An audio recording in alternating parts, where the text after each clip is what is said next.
Combine your milk, water, butter, and salt into a pot. Measure out the rest of your ingredients and have it ready.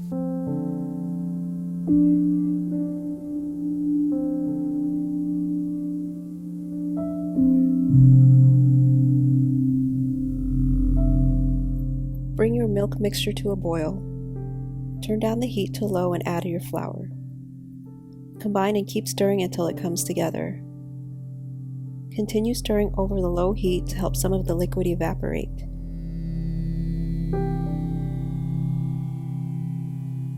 Then allow the dough to cool. You can either do this by letting it sit in the pot or paddle in your mixer to speed up the process. This can also be done with a hand mixer. Once it has cooled, add your eggs one at a time. Make sure each egg is incorporated before adding the next one.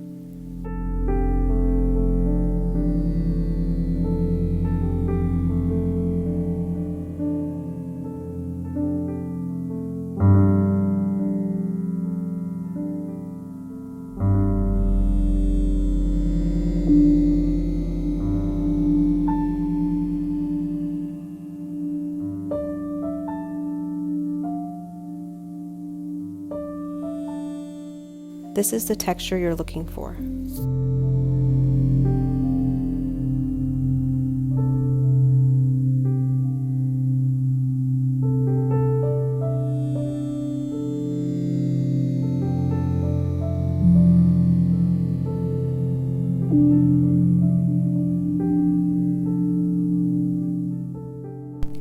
Using a piping bag with a medium-sized round tip, pipe mounds of dough onto your parchment paper.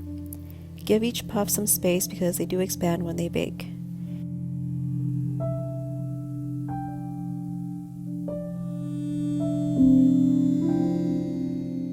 If you have any peaks, dip your finger into some water and smooth them out. Bake at 400 degrees Fahrenheit for about 20 minutes. I place my tray closer to the top of the oven to prevent the bottoms from burning too quickly. It's important that you keep the oven door closed while it's baking to prevent it from deflating. The choux should be golden brown and hollow. It should be light and airy when you pick them up. You can mix things up by making savory puffs. Add about 1 cup of gruyere or parmesan to your dough, half a teaspoon of nutmeg, and a generous amount of black pepper.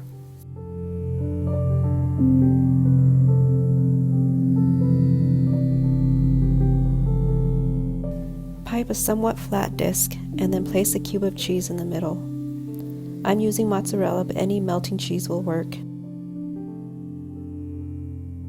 You can also make this without the cheese in the middle.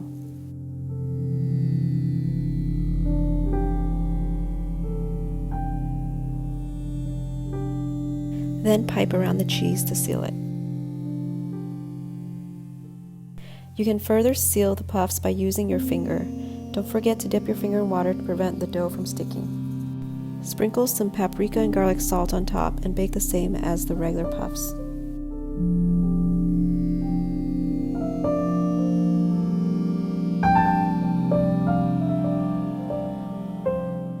My favorite way to eat cream puffs is with a craquelin on top. It's a simple dough that is placed over the pate choux and really brings your ordinary cream puffs to the next level. It's a crunchy, caramely topping that gives your cream puffs a fancy, crackly appearance.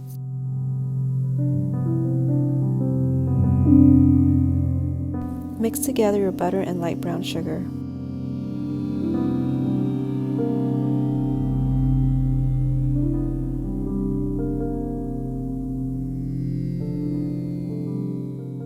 Then add your flour and salt.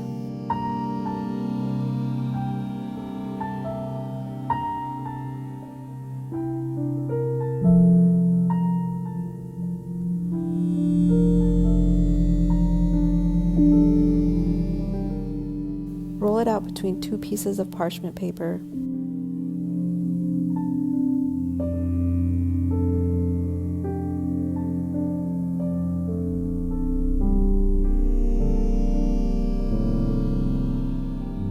Cut out circles a little bigger than your cream puffs. You will be placing the disc on top of your dough, and once it melts, you want it to melt over your entire cream puff. Keep them in the freezer until you're ready to use them. When you are ready to bake your cream puffs, gently place the craquelin dough on top and push slightly to make sure it stays put. Bake as you would the regular choux.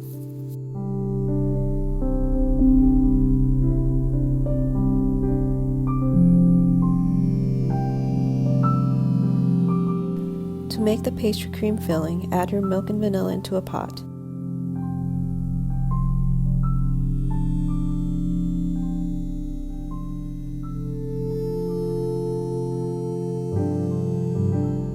Bring it to a simmer and remove from heat. You can make a coffee pastry cream by steeping your milk with 1.5 tablespoons of ground coffee, or you can just add instant coffee. Cover and allow to sit for 15 minutes. In a bowl, combine your yolks, sugar, cornstarch, and salt.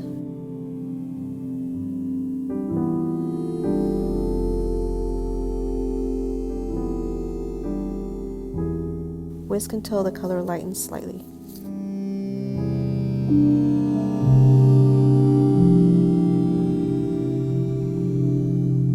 Temper your eggs by slowly adding the hot mixture to your yolks. If you add it all at once, the yolks will scramble. By adding the hot liquid slowly, we are bringing the temperature up slowly, preventing the eggs from cooking.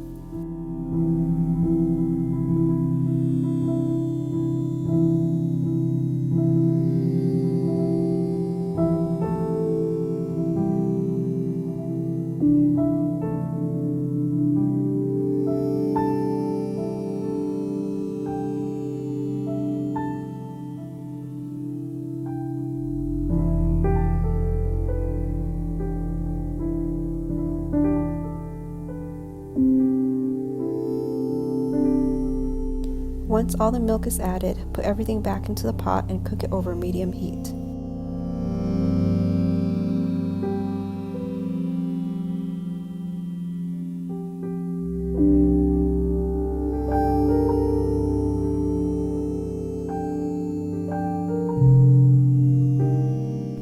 If you are using ground coffee, strain them after you add the hot milk.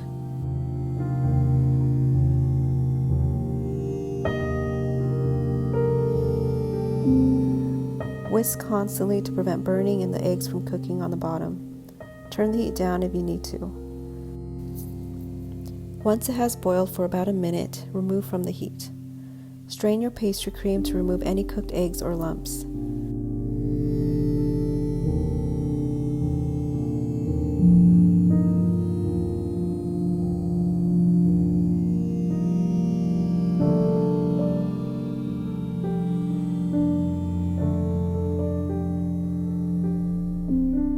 Then add 3 tablespoons of butter.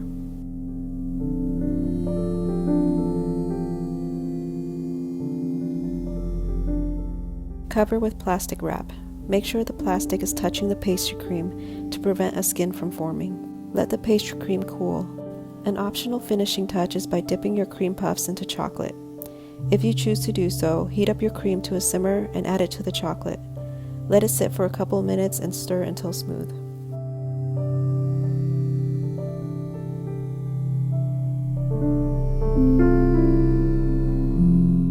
Create a little hole on the bottom of your cream puffs so that you can fill them.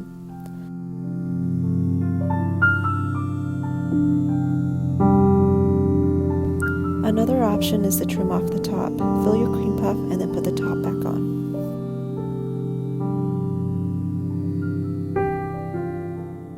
If your pastry cream has been sitting in the fridge and gets a little too thick, just mix it up with a spatula or paddle in the mixer.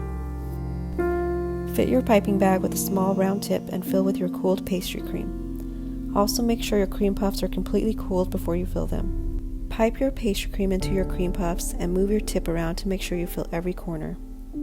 You will feel the puffs start to inflate as you fill them. Clean off any cream that may be oozing out.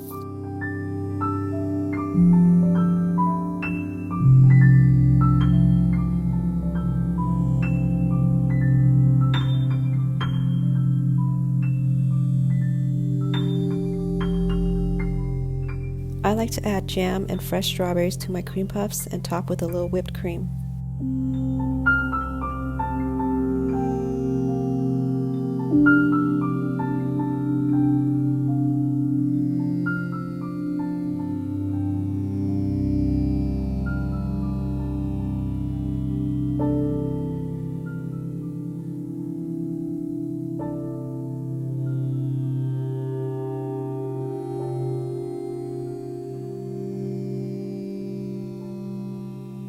You can finish it off with some powdered sugar or dip it in chocolate.